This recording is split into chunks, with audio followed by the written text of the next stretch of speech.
এখন আমি তোমাদেরকে নামাজের হিজাব কাটিং করে দেখাবো। আসসালামু আলাইকুম সবাইকে। প্রথমে আমরা কাপড়টিকে একটি ভাঁজ করে দুটি ফাট করে নিয়েছি, তারপরে এভাবে কোনাকুনিতে ভাঁজ দিয়েছি। তোমরা ভালো করে খেয়াল করো আমি কিভাবে ভাঁজগুলো দিচ্ছি। তারপরে আমি কর্নার থেকে ধরে এভাবে পুরোটাতে রাউন্ড শেপ দিয়ে নিলাম। তারপর আমি যে রাউন্ড শেপ অনুযায়ী কাটিংটা করে নিচ্ছি। তোমরা ওইভাবে কাটিং করে নিবে।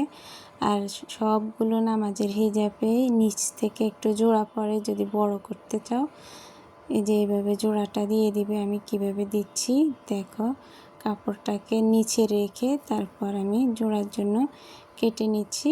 তারপর এখন আমি উপরে উঠিয়ে নিব কাপড়টাকে। তারপর এখন আমি হিজাবের টুপিটা কাটিং করে নিব। এই যে মাঝ বরাবর ভাঁজ দিয়ে তারপর আরও একটি ভাঁজ করে নিলাম।